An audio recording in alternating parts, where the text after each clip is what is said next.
Hai, bună dimineața, oameni frumoși, și bine v-am regăsit la un nou vlog de pe cunoscuta noastră schelă. Trebuie să urcăm pe schelă, pe scările exterioare, pentru că n-au făcut ăștia încă liftul. Fratele meu e acolo, undeva, colegul meu dincolo. Astăzi vom începe să... De fapt vom începe. Astăzi cred că vom termina Boia Ndrucii, respectiv. Îi vom pune, îi vom închide iar. Și sincer nu știu ce vom mai face, pentru că planul nu e la mine. Și dacă aș fi avut planul, până la urmă totul se schimbă. Iar dacă lucrurile se schimbă, nu vă pot spune ce vom face. Atâta știu că am rămas la Boia Ndrucii săptămâna trecută. Iar săptămâna asta cred, de fapt sigur, vom continua cu Boia Ndrucii de la ușile respective. Așa că hai să ne bem cafeaua liniștiți, că e 6:30 dimineața și noi începem la 7. De obicei așa ajungem, la 6:30. Ajungem pe la 6:30, ne bem cafeaua, o jumătate de oră, o oră. Ne bem cafeaua acolo, 30-40 de minute, după care începem să ne distrăm. Atâta de mult îmi place când venim dimineața, nu e nimeni pe șantierul ăsta. Atâta de gol e șantierul, atâta de liniștit e șantierul, că a început să-mi placă. Am făcut cafeluța regulamentară. Chiar dacă canalul meu după puțin timp are doar 28 sau 28, cred, de subscriberi, mă bucur și am tot respectul pentru ei. Voi încerca săptămâna asta să fac un daily vlog pentru ei, cu toate că e foarte greu să filmez, după 10 ore de muncă să ajung acasă, să editez, să și postez pe internet ca să vezi ce am făcut zilnic, cum decurge treaba pe aici prin Germania. Da, am o bomboană, iacrișor. Și mi-aș dori să am mai mulți abonați. Știu că nu e chiar atât de interesant ceea ce fac eu pe șantier, căci construiesc pereți de rigips și cu profile și Boia Ndrucii și sistem și puii mei. Pentru lumea de azi e mult mai important fake news, e mult mai important coronavirus. Nu că nu ar fi important coronavirus, adică virusul respectiv în sine, Doamne ferește. E important să știm să avem grijă de noi, să avem grijă de cei din jur, să avem grijă de tot ceea ce iubim, în speță de noi, oamenii, pentru că noi suntem lumea. Se moare din cauza virusului, dacă ai imunitatea scăzută, dacă ești bolnav, dacă ai probleme la plămâni, la inimă, te pune la pământ și te duce într-o altă lume. E mult mai important știrile de proastă calitate care circulă de jur împrejurul nostru. Și la știrile de proastă calitate mă refer la tot ceea ce se vorbește și toți oamenii care se ceartă între ei, oamenii care fac treaba asta pentru bani. Nu o să vreau să mă iau de nimeni pe internet pentru a avea vizualizări sau pentru a face, eu știu, pentru a-mi crește canalul prin a mă lua de cineva și prin a băga și a scoate, eu știu, nu vreau treaba asta. Eu vreau să fac expre ceea ce fac, adică acum pe șantier muncesc cu rigips, cu profile, cu tot ce cuprinde de Trockenbau, de construcție uscată, Trocken, așa s-ar, în traducere mot-a-mot, în traducere liberă, Trockenbau ar veni construcție uscată cu rigips. Așa zic eu, părerea mea. Dacă greșesc, vă rog să mă scuzați, scrieți în comentarii cum credeți voi că e corect. Hai să vedem ce avem de lucru.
Mai bine não tem como. É, que essa menina tá no meio dele.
Aha!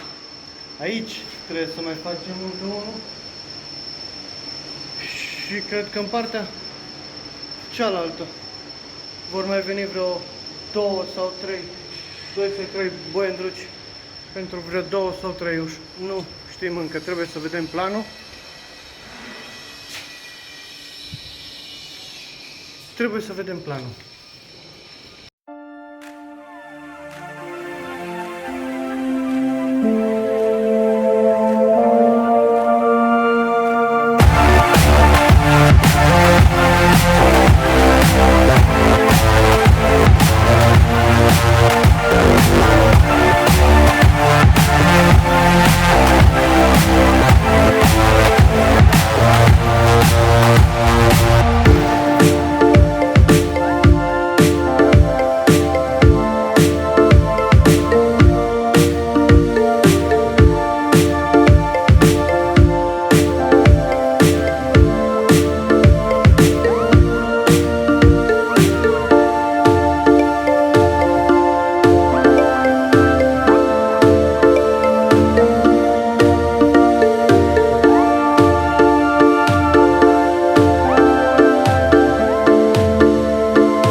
Ca de obicei, după prima placă, după ce punem prima placă, trebuie să gletuiesc.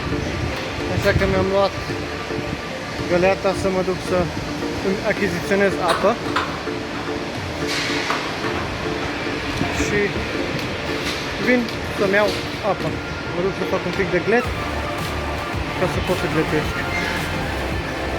Băieții ăștia aici la etaj șlefuiesc betonul. Se va auzi un sunet foarte deranjant. Da? Aia e când șlefuiești betonul.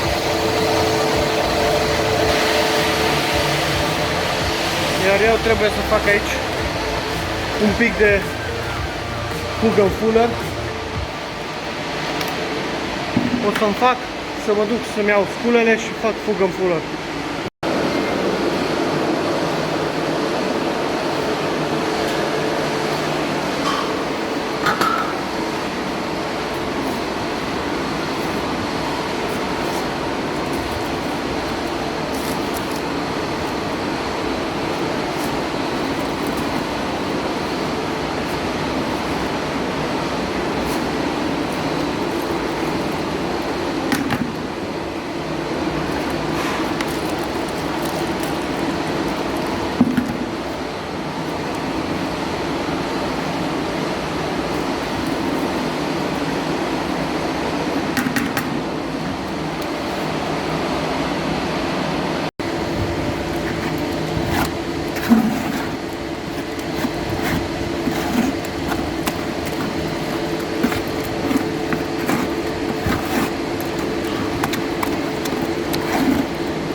Aoleu, ce mult am făcut pentru tot șantierul în puii mei. Nu o să-mi trebuiască nici măcar 5% din asta. Poate îmi trebuie, eu știu, o mistrie de asta sau 2 maxim. Mi-am făcut o jumătate de tonă de găleață. Dar nu-i stres, bine că am, bine că este.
Die gescheiterte Pkw-Maut gerät Verkehrsminister Scheuer jetzt auch wegen seiner E-Mails unter Druck.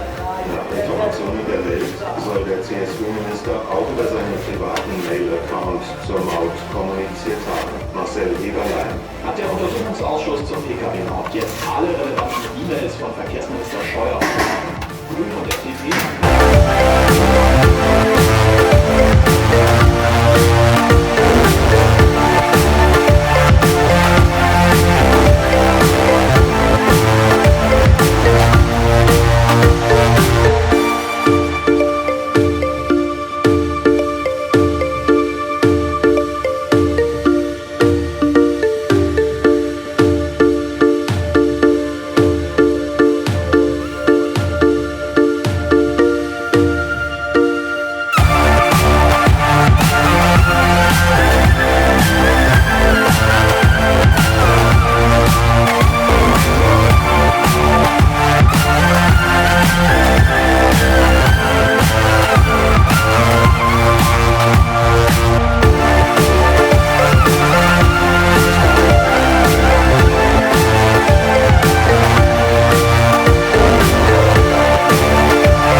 Am reușit să o gletesc și pe asta, și pe aia, și pe cealaltă. Hai că vă arăt. Iar acum, și asta e frumos gletuită. Acum ne luăm catrafusele și mergem exact acolo în capăt unde sunt colegii noștri. Ca să mai închidem încă una, un boiandruc de asta deasupra ușilor. Uai, frate, trebuie să trag ăsta dita mai tonajul. Să ne mutăm. Nu mi-a zis nimic Cristiano și dacă o să îmi zică că nu trebuie să ne mutăm cu totul acolo, îl omor din bătaie. Îl mănânc tot. Așa că nu știu, să vedem ce vom face. Eu am văzut că el și-a dus efectiv muzica, casetofonul, toate și le-a dus acolo. Nu știu dacă o să ajungem astăzi să mergem și pe partea cealaltă. Sper să ajungem, dar vă țin eu la curent cu toate știrile de pe șantierul ăsta.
Mă bucur că am terminat și peretele ăsta, jumătate de perete până la urmă, de deasupra boiandrucului, doar într-o parte, pentru că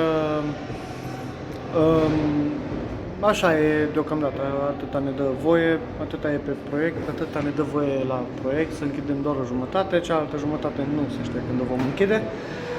Am gletuit-o pe prima parte cum ați văzut, pe doua parte, bine cum ați văzut în timelapse. Da, pentru că am pus timelapse ca să nu vă țin 300.000 de ani până termin eu de gletuit. Acum mai am încă un pic de gletuit cealaltă parte, adică cealaltă parte, placa a doua pe care o punem și sper să o termin și pe aia și sper să se termine repede și ziua, repede, sper să se termine, mai avem încă o oră și ceva de lucru, am început să mă doară spatele iar,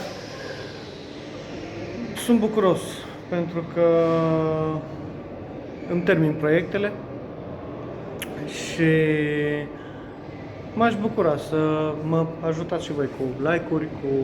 Deja am tic nervos, tot îmi dau căciula asta jos din cap. Da, m-ați ajutat mult. Aș vedea că sunt apreciate clipurile mele. Ăsta e contentul pe care îl pun acum de pe șantier, munca pe care o prestez. Da, m-aș bucura să vă abonați la canalul meu, să dați câte un like acolo, sau dislike dacă nu vă place, să clopoțelul în caz că să aveți notificări în viitor. Aici voi închide vlogul pe ziua de azi. Gata?